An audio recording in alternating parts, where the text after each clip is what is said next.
Olá pessoal, muito boa tarde.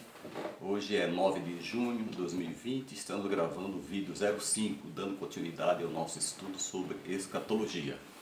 Hoje nós vamos ver as bodas do Cordeiro. O que são as bodas do Cordeiro? Exatamente é o casamento da igreja com Cristo. Quando Cristo falou sobre as bodas do Cordeiro, ele falou lá no livro de Mateus também, ele estava se referindo ao casamento oriental, ou seja, feito lá no Oriente Médio. Então, quando a pessoa ficava noiva, a mulher ficava noiva do homem e vice-versa, eles levavam muito a sério os compromissos, é como se já estivessem casados fisicamente. Então, Jesus ele partiu do conhecido para o desconhecido. Então, é um assunto que eles entendiam. Então, o que acontece? Ele pegou essa ilustração, né, para exemplificar como seria o relacionamento da igreja com ele. Tem que ser um relacionamento muito sério e até que a morte o separe ou até que ele volte. Então ele usou essa figura, né, do casamento oriental para dizer o seguinte: a igreja está comprometida com Cristo, ela é a noiva de Cristo, até que chegue essa época das bodas do Cordeiro. E aqui vai se dar o casamento da igreja com Cristo. Então nós vimos na semana passada, nós vimos o tribunal de Cristo e hoje vamos ver as bodas do Cordeiro. Esses dois eventos acontecerão no céu, enquanto aqui na terra está acontecendo aquele período da grande tribulação, que é 70ª semana de Daniel. Hoje ainda vou dar uma explicação sobre esta 70ª semana de Daniel. Então, vamos ver quando acontecerão as bodas do Cordeiro. Ela acontecerá entre o arrebatamento da igreja e a segunda fase da segunda vinda de Cristo. Se dará logo após o tribunal de Cristo, visto que em Apocalipse, capítulo 19, verso 8, a esposa, a igreja, aparece vestida de linho fino, que são os atos justos dos santos, ou seja, as obras que eles praticaram. Em Apocalipse 19, 8 também diz assim: foi-lhe dado para vestir-se linho fino, brilhante e puro. O linho fino são os atos justos dos santos, que serão julgados no tribunal de Cristo. Então a gente deduz que será logo após o tribunal de Cristo. E onde serão as bodas do Cordeiro? A gente já colocou aqui que vai ser no céu. O apóstolo João, lá no livro do Apocalipse, no finalzinho, capítulo 19, versículo 1, falou o seguinte: depois disso, ouvi no céu, olha só, ouvi no céu, algo semelhante à voz de uma grande multidão, que exclamava: aleluia, salvação, a glória e o poder pertencem ao nosso Deus. E também no verso 9, Apocalipse 21, 9. Um dos 7 anjos que tinha 7 taças cheias das 7 últimas pragas aproximou-se e me disse: venha e eu lhe mostrarei a noiva, a esposa do Cordeiro. Então a gente conclui que a esposa, a noiva do Cordeiro, elas vão participar dessa celebração no céu, tá? Seguindo essa ordem aqui, ó. A ordem dos acontecimentos. Esse evento acontecerá no céu. João identificou o lugar, o céu. Então aqui vem a alegria, ó, aleluia, salvação, alegria e triunfo pelas vitórias do Cordeiro são demonstradas aqui, ó, nessa expressão. Surge a noiva do Cordeiro já glorificada, coroada, ou seja, recebeu os galardões em forma de coroas e preparada para a festa do casamento. Então o que são as bodas do Cordeiro? É a festa de casamento da igreja com Cristo. E aqui você vê que ele chama, ó, a noiva, a esposa. Por quê? No casamento oriental, a noiva já era considerada esposa, apesar de não ter tido ainda contato físico, mas o compromisso era tão sério que é como se fosse esposa. Então, às vezes, na Bíblia fala a noiva, fala a esposa, referindo-se à igreja, por causa do compromisso que nós temos que ter com Cristo, que é o noivo. A apresentação. O próprio Jesus apresentará a noiva a si mesmo. Olha o que diz Paulo em Efésios 5, 25 e 27. Assim como Cristo amou a igreja e se entregou a si mesmo por ela para santificá-la, tendo-a purificado pelo lavar da água mediante a palavra, e apresentá-la a si mesmo como igreja gloriosa, sem mancha, nem ruga ou coisa semelhante, mas santa e inculpável. Então o próprio Cristo vai apresentar a si mesmo à igreja. E detalhe, aqui fala que nós, como igreja, né, estaremos lá no céu, ó, sem mancha, sem ruga. Então essas rugas da idade só vai desaparecer tudo. Nós vamos ficar bonitinhos lá em cima, sem ter que gastar dinheiro, né? Então a apresentação é o próprio Cristo vai apresentar a igreja a si mesmo. E a consumação das bodas, ou seja, o ato do casamento. Apocalipse 19, 7. O que João viu? Regozijemo-nos, vamos nos alegrar e dar-lhe glória, pois chegou a hora do casamento do Cordeiro, e a sua noiva já se aprontou. Eu peguei a versão aqui NVI, nova versão internacional. Na versão antiga fala se ataviou, né? Mas aqui está mais aportuguesado, né? Então, nesse capítulo 19, verso 7, diz que chegou a hora do casamento do Cordeiro e a sua noiva, que é a igreja. Então, o Cordeiro é o noivo, a igreja é a noiva. A partir deste momento, Jesus vai ser o esposo e a igreja vai ser a esposa. Ok? Então, aconteceu o quê? Aconteceu o ato oficial do casamento da igreja com Cristo. A ceia. Haverá uma ceia. Então, olha só. O próprio Cristo servirá à mesa. Veja só que honra. Aqui no Brasil, quando a gente, ou qualquer parte do mundo, né, vai numa festa de casamento, geralmente tem os garçons, as garçonetes também, que vêm servir a mesa. Aqui o próprio Cristo vai servir a mesa. Olha que honra para nós, como igreja. Lucas 12:37. Felizes os servos cujo Senhor os encontrar vigiando. Ou seja, feliz os salvos, né, a igreja, quando voltar. E eu lhes afirmo que ele se vestirá, ou seja, Cristo se vestirá para servir. Fará que se reclinem à mesa e virá servi-los. Então o próprio Jesus vem nos servir. Então vai ter uma mesa comprida, eu vou mostrar daqui a pouco, e o próprio Jesus servindo, e nós estaremos reclinados na mesa. Lucas 22:27, pois quem é maior? Isso aqui é a palavra de Jesus, ele perguntando para os discípulos. O que está à mesa ou o que serve? Não é o que está à mesa? Então o que está à mesa ele fala que é o maior. Mas eu estou entre vocês como quem serve. Olha só a humildade dele, ele vai vir nos servir. Está se humilhando, né? Ele vai servir a igreja. Então aqui, voltando, vai ter o arrebatamento da igreja, né? Cristo vem até as nuvens, arrebata a igreja. Aí a gente participa aqui do tribunal de Cristo, que são as coroas. E aqui está a mesa. Aqui será realizada as bodas do Cordeiro. Então olha só, a mesa, ó, e Jesus servindo. Aqui está Jesus, essa mesa comprida, porque são salvos de todos os tempos, né? Do Antigo Testamento, do Novo Testamento. Então vai ser essa mesa aqui bem compridona e o próprio Jesus está servido. Esses dois eventos, o Tribunal de Cristo junto com as bodas do Cordeiro, durará 7 anos. Tá? Então vai ser 7 anos. E o casamento lá no Antigo Oriente Próximo, ele durava vários dias. Tá? Então durava 7 dias, 10, dependendo das posses do pai e da noiva. Então essa aqui também durará 7 anos. Ó, 7 anos do Tribunal de Cristo e as bodas do Cordeiro, esses dois eventos durarão 7 anos. E enquanto aqui embaixo, aqui na terra, estará acontecendo a grande tribulação. Ok? Então foi isso que eu separei para vocês. Outra coisa, união eterna. Não haverá divórcio ou separação. Então, uma vez que a igreja foi arrebatada, uma vez que os salvos que já estão dormindo em Cristo ressuscitaram, nunca mais haverá separação. E vai ser coroado aqui com as bodas do Cordeiro, então estaremos para sempre com o Senhor. Não haverá possibilidade de separar, de ficar como ovelha desgarrada, não. Estaremos sempre com o Senhor, tá? Após o arrebatamento. E para quem são as bodas do Cordeiro? Então, tal qual os galardões, as bodas são para os salvos em Cristo.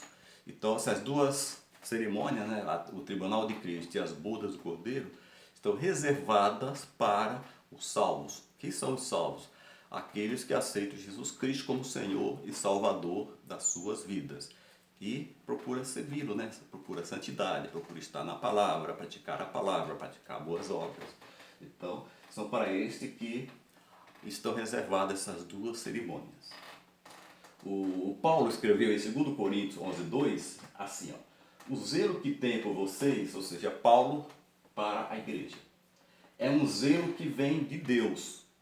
Eu os prometi a um único marido, que é Cristo. Ele prometeu à igreja a um único marido, que é Cristo, querendo apresentá-los a ele como uma virgem pura. Então a igreja é considerada uma virgem pura, né? Aqui nós somos nós somos a noiva do Cordeiro. Portanto, essa imagem aqui que Paulo escreveu, como uma virgem pura. E Efésios 5:30, também Paulo escreveu: pois somos membros do seu corpo. Então nós fazemos parte do corpo de Cristo. Ok?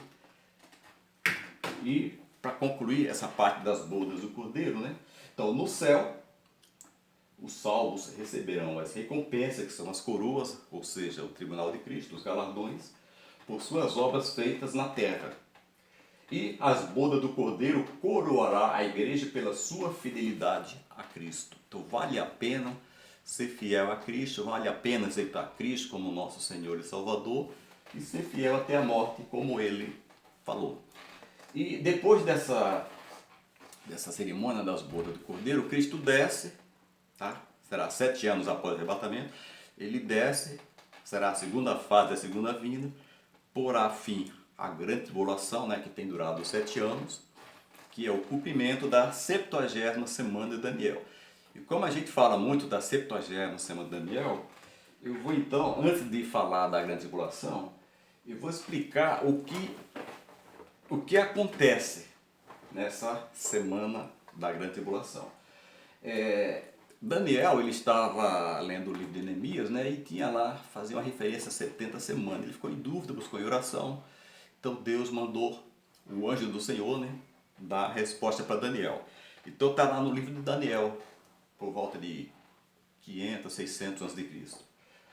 Está escrito lá em Daniel, capítulo 9, verso 27, diz assim, verso de 24 a 27. 70 semanas estão decretadas para o seu povo e a sua santa cidade. Ou seja, Deus falando com Daniel através do seu anjo, né, que 70 semanas estariam decretadas ou determinadas para Israel e para Jerusalém. Para quê? Essas 70 semanas? Para acabar com a transgressão, dar fim ao pecado, expiar as culpas, trazer justiça eterna, cumprir a visão e a profecia e para ungir o Santíssimo. Então são várias coisas que estavam já profetizadas aqui que iria acontecer.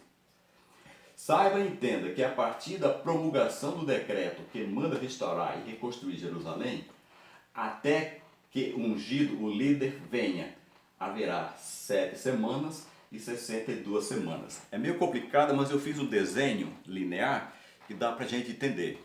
Então ele diz o seguinte, que da ordem para a promulgação do decreto, então o rei Ciro, agora da Pérsia, ele fez o decreto mandando restaurar e construir Jerusalém. Tá? Então aqui diz que do início do decreto até o término da obra para a reconstrução de Jerusalém, 7 semanas. E deste término do templo até a morte do ungido, 62 semanas. Está faltando uma, né? Então, olha só. 7 semanas e 62 semanas. Vai ficar claro com o desenho. Ela será reconstruída com as ruas e muros, falando de Jerusalém. Mas em tempos difíceis. Depois das 62 semanas, o ungido será morto, ou seja, Cristo será morto. E já não haverá lugar para ele, porque ele veio para o que era ser, os seus não receberam, né? Os judeus não aceitaram Jesus. A cidade e o lugar santíssimo serão destruídos pelo povo do governante que virá. Isso aqui aconteceu com o Marechal Tito Romano, né? Tito, ele destruiu no ano 70 depois de Cristo. O fim virá como inundação. Guerras continuarão até o fim, desolações foram decretadas. Agora vem a última semana, olha só, está faltando uma semana. Com muito, ele, o anticristo, fará uma aliança que durará uma semana. Então a gente teve 7, 62 e agora uma. Que essa uma aqui será a semana da grande tribulação. No meio da semana, ele dará fim ao sacrifício e à oferta. E numa ala do templo será colocado o sacrilégio terrível, até que chegue sobre ele o fim que lhe está decretado. Daniel 24, capítulo 9, versos 24 e 27. Então, eu fiz esse desenho aqui para ilustrar bem. Então, aqui estou há 70 semanas de Daniel. Ó, 7 semanas. Aqui foi assinado o decreto pelo rei Ciro. E durante 7 semanas, quando fala semanas em Daniel, é semana de anos. Então, uma semana tem 7 anos. Tá? Então, 7 semanas, só multiplicar por 7. 7 vezes 7, 49. 62 vezes 7, 434. 1 vezes 7, 7. Então, quando fala lá em Daniel semanas, são semanas de anos. Tá, ok? Existe semana de anos, que são 7 anos. Semana de meses, são 7 meses. Semana de dias, são 7 dias. E também tem semana de semana, que dá 49 anos. É o caso aqui. Então, o que acontece? Aqui foi assinado o decreto, né? E 49 anos depois, né, falando na linguagem aqui de hoje, 49 anos depois, o templo foi terminado. Depois que o templo foi terminado, 62 semanas depois, Cristo veio e foi morto. Tá? Então foi morto, ungido. Então essa semana aqui não se cumpriu. Por quê? Porque quando Cristo foi morto, ele edificou a igreja, ele fundou a igreja. Então a igreja ela entrou exatamente aqui, ó. Ela formou um hiato, um intervalo no calendário de Israel. Então o que acontece? Essa semana aqui ela foi empurrada para frente, ó, ela vai se cumprir aqui. Porque Deus falou o quê? Ele falou que 70 semanas estão terminadas para que eles tenham a justiça eterna, a paz volta, a prosperidade, ou seja, um reino de paz, de harmonia que será o milênio. Só que para isso acontecer, tem que acontecer essas 70 semanas. Já aconteceram 7, 62 e falta essa uma. Com a introdução da igreja, essa semana aqui, ó, ela foi empurrada para cá. Então, quando a igreja foi retirada, o relógio de Deus volta a funcionar para Israel. Então, quando a igreja foi arrebatada, essa semana aqui juntas, aí vai acontecer o que? A grande tribulação e depois vem o milênio. Todas as coisas que Deus falou lá no Daniel, capítulo 9, 24 e 27, vão acontecer e vão ser estabelecidos aqui. Então, eu só vou voltar agora, já que a gente mostrou aquele desenho. 70 semanas estão decretadas para o seu povo e a santa cidade, para Israel. E a cidade aqui é Jerusalém. Para acabar com a transgressão, dar fim ao pecado, isso aqui vai acontecer no milênio, expiar as culpas e trazer a justiça eterna, que vai acontecer no reino milenar. Para cumprir a visão e a profecia. E para ungir o Santíssimo, Jesus será o rei, tá? de todo o milênio, de todo aquele período milenar. Ungiu o Rei Santíssimo. Saiba e entenda que a partir da promulgação do decreto, que manda restaurar e reconstruir Jerusalém, a partir da promulgação, até que o ungido líder venha, haverá 7 semanas e 62 semanas. Então, do início da construção, né, da reconstrução, até o término da reconstrução, 7 semanas. Depois que terminou a reconstrução do templo, até a morte de Cristo, passaram exatamente 62 semanas. Se cumpriu literalmente essa profecia. E ela será reconstruída com ruas e muros, mas em tempos difíceis. Eles tiveram muitas perseguições. Depois das 62 semanas, o ungido será morto. Cristo morreu. Exatamente como estava profetizado. E já não haverá lugar para ele. A cidade e o lugar santo serão destruídos, já aconteceu, né? Pelo povo governante que virá, que foram os romanos. O fim virá como uma inundação. Guerras continuarão até o fim. Exemplo, hoje, né, nós temos guerras. E desolação foram decretadas. Com muitos ele fará uma aliança que durará uma semana. Então aquela semana que está faltando era para se cumprir logo depois das 62, não se cumpriu, porque rejeitaram Jesus. Então a igreja foi inserida no contexto do calendário judaico. No meio da semana ele dará fim ao sacrifício e à oferta. esse no meio da semana, é o seguinte, porque aqui, ó, quando for 3 anos e meio, ó, essa grande tribulação está dividida em 2 fases, 3 anos e meio e 3 anos e meio. Aqui, dos 3 anos e meio para frente, é que vai acontecer a grande tribulação muito intensa, tá ok? Mas aqui, nesse primeiro período aqui, 3 anos e meio, o anticristo vai oferecer uma falsa paz, vai enganar muitos e os judeus vão pensar que ele é o Messias prometido. Depois vão chegar à conclusão que não é, né, nesses 3 anos e meio, e o próprio judeu vai abrir a boca, vai pôr a boca trombando e dizer: nós somos enganados, ele não é o Messias prometido, e vai haver uma perseguição em massa contra eles, e nós vamos ver nos próximos vídeos. Então é isso que eu tinha para vocês hoje. Espero que tenham gostado, e se você gostou, deixa o seu like, compartilhe com seus contatos, e até terça que vem, e Deus nos abençoe.